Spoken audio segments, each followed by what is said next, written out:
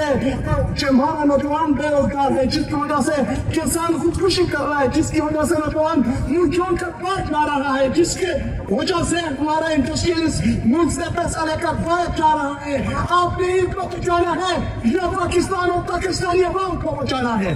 اگر آپ کا فیصلہ ہے کہ آپ نے ان کو بچانا ہے تو ہم ہر اس فیصلے سے باغی ہیں، باغی ہیں۔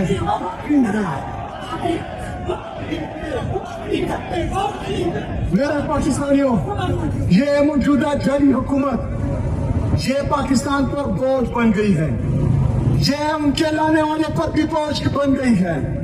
پاکستان کی معیشت تباہ ہو چکی ہے، 5300 روپے کی کرپشن انہوں نے کی ہے، جائی میں رپورٹ کرتا ہے، یہ مسلسل چوریاں کر رہے ہیں، ڈاکے ڈال رہے ہیں، آپ کا پیسہ کھا رہے ہیں، آپ کے خون پسینے کا پیسہ جو آپ ٹیکس کے ذریعے پاکستان کو دیتے ہیں، یہ چور، یہ لٹیرے، یہ ڈاکو آپ کا پیسہ کھا رہے ہیں۔ جب کسی صوبے میں ایماندار چیف ایگزیکٹو ہوتا ہے تو 77 سال میں میرے خیبر پختونخوا کی عوام آپ کی ٹوٹل ریونیو 93 ارب روپے تھی، 1.5 سال میں یہ ریونیو انشاءاللہ تعالیٰ 100 ارب روپے تک پہنچے گی، مزید 100 ارب روپے، یعنی تقریباً اس سال ٹارگٹ ہم نے 180 ارب روپے رکھا ہے، لیکن انشاءاللہ تعالیٰ میں آپ کو یہ ریونیو 200 ارب روپے تک پہنچاؤں گا۔ یہ ہوتا ہے عمران خان کا وزیر اعلیٰ،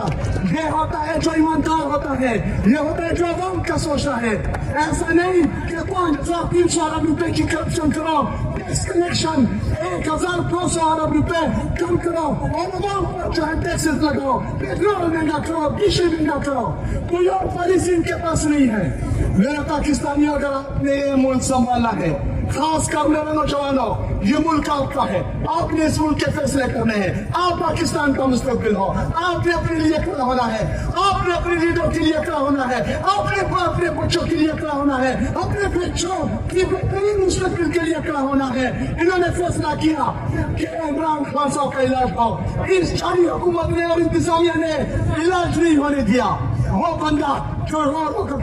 کہتا تھا کہ مجھے کیوں نہیں کرا، مجھے کیوں نہیں کرا، اور اس کی بیٹی جو فرائی پین کا استعمال کرتی تھی جیل میں، کل کو یہ نہیں کہنا کہ مجھے کیوں نکالا، کل کو یہ نہیں کہنا کہ اور افراد استعمال کریں گے۔ آپ ہماری عورتوں کو یاسمین راشد صاحبہ، عالیہ حمزہ صاحبہ، ہماری باقی خواتین، عمران خان صاحب کی بہنوں پر آپ لوگوں نے سڑکوں پر گھسیٹا ہے، ان کو بالوں سے کھینچا ہے، ان کو سڑک پر گرایا ہے، ان کی بے دخلی کی ہے۔ کل تو نہ آپ کا عورت کا جہاں آپ کو بچا سکتا ہے، نہ آپ کا مجھے کیوں نکالا آپ کو بچا سکتا ہے۔ آپ نے جو پرسوں حرکت کی ہے،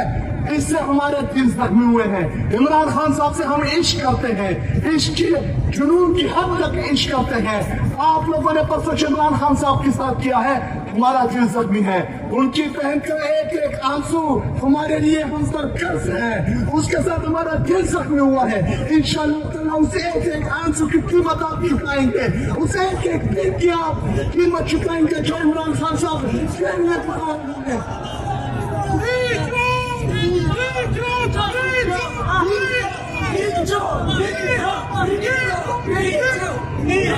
میرے پاکستانیوں، 27 تاریخ انشاءاللہ تعالیٰ جو جذبہ جو جنون میں دیکھ رہا ہوں اور انہوں نے جو پرسوں کیا ہے، تو 27 تاریخ کو اسلام آباد کی طرف